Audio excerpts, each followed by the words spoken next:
Assalamualaikum warahmatullahi wabarakatuh teman-teman. Jumpa lagi bersama saya Anton, masih di pembahasan soal P3K keperawatan. Saya ada website untuk latihan soal P3K keperawatan dan ada tryout juga.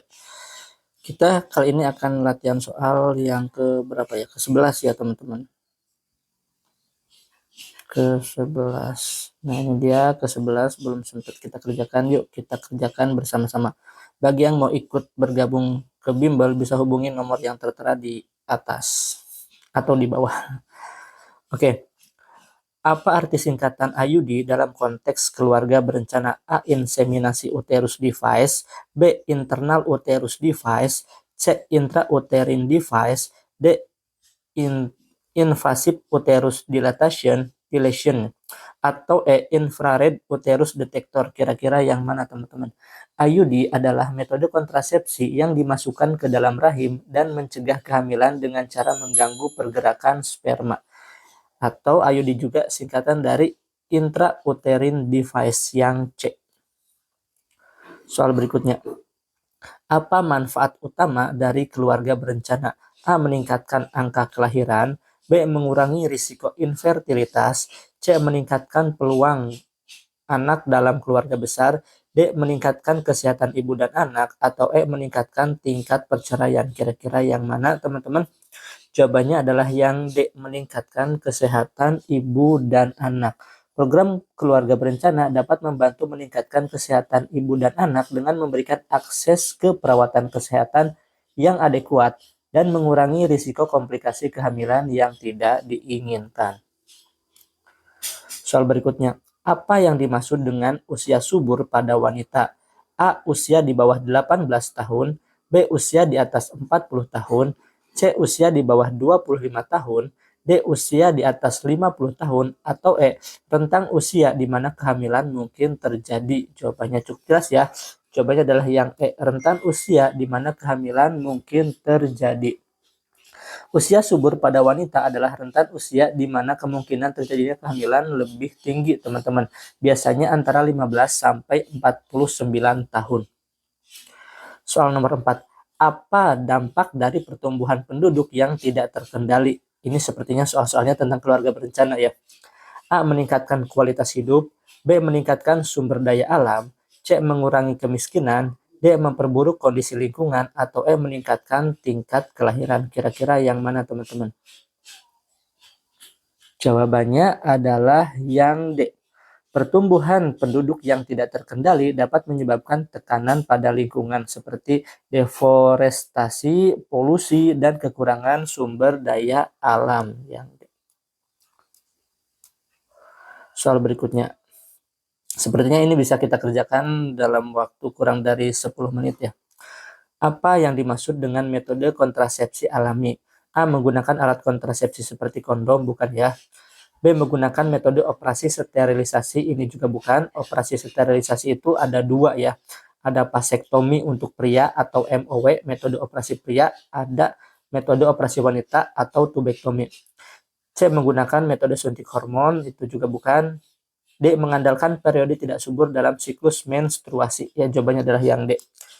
Atau E. Mengandalkan kekuatan spiritual dalam keluarga berencana. Yang E bukan ya teman-teman. Kita ke soal nomor 6. Apa yang perlu dilakukan oleh pasangan yang ingin menggunakan metode kontrasepsi?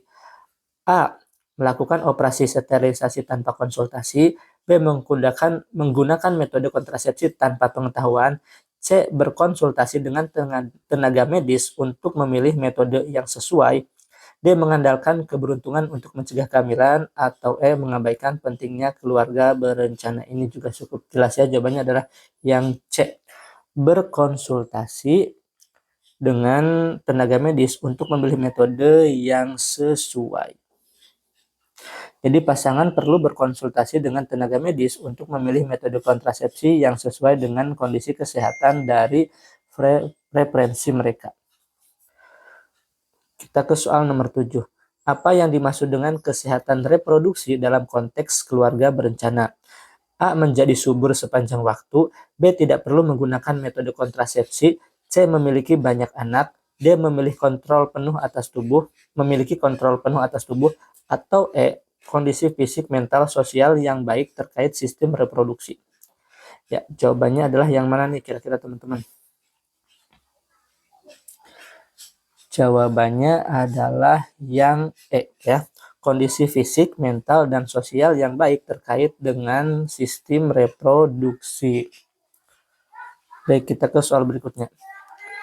Apa yang dimaksud dengan implan dalam konteks metode kontrasepsi? A. Suntikan KB, bukan ya. Kalau suntik KB ya disuntik setiap 1 bulan. Ada yang 1 bulan, ada yang setiap 3 bulan. Yang 1 bulan itu mengandung progestin dan estrogen, sementara yang 3 bulan itu hanya mengandung progestin saja. B. Pil KB juga bukan. C. Alat kontrasepsi yang dimasukkan ke dalam rahim. Bukan ya, itu AKDR, alat kontrasepsi dalam rahim atau IUD. Kemudian yang D, alat kontrasepsi yang ditanam di bawah kulit. Ya, jawabannya ya yang D ya. Atau AKBK, alat kontrasepsi bawah kulit. Yang E, alat kontrasepsi yang dipasang di leher rahim. Ini juga bukan. Soal berikutnya. Apa yang perlu dilakukan jika seorang wanita yang menggunakan metode kontrasepsi hormonal seperti pil KB lupa untuk minum pil pada waktu yang ditentukan? A. Tidak perlu melakukan apa-apa karena tidak akan ada dampak. B. Minum 2 pil sekaligus pada saat yang sama. C. Minum pil yang terlupa begitu diingat dan teruskan seperti biasa.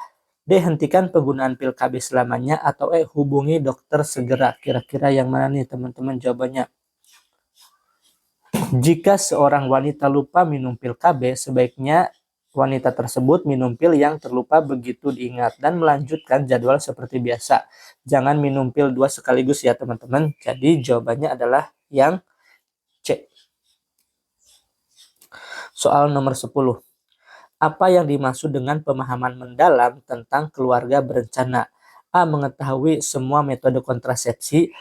B. Memiliki banyak anak. C. Memahami betul-betul bagaimana proses kehamilan terjadi. D. Memiliki pengetahuan dan kesadaran yang mendalam tentang keluarga berencana, termasuk hak reproduksi, akses ke layanan kesehatan reproduksi, dan dampaknya terhadap individu dan masyarakat. Atau E. Mengandalkan mitos dan kepercayaan. Ini juga cukup gampang ya teman-teman ya. Ini kita pilih aja yang paling panjang. Bukan karena panjang ya, tapi karena pengertiannya itu benar. Jawabannya adalah yang D. Oke, kita simpan jawaban kita. Ya, kita berhasil menjawab 10 dari 10 pertanyaan. Ini 50 ya nilainya. Misalnya teman-teman mau melihat pembahasannya, klik aja di pembahasan. Nah, ini ada pembahasannya di bawahnya ya. Intrauterine device. Kemudian kalau teman-teman pengen tryout juga bisa tryout, klik P3K Perawat, kemudian klik tryout. Nah, ini dia tryoutnya. Sepertinya baru ada berapa nih? Oh, baru ada 5 ya teman-teman. Oke, jika teman-teman ingin bimbel P3K Perawat, teman-teman bisa klik atau hubungi nomor yang tertera di atas ya, itu Mas Leo. Baik teman-teman, terima kasih sudah menonton video ini dari awal sampai akhir. Semoga bermanfaat. Kita bertemu lagi di video berikutnya. Saya pamit. Wassalamualaikum warahmatullahi wabarakatuh.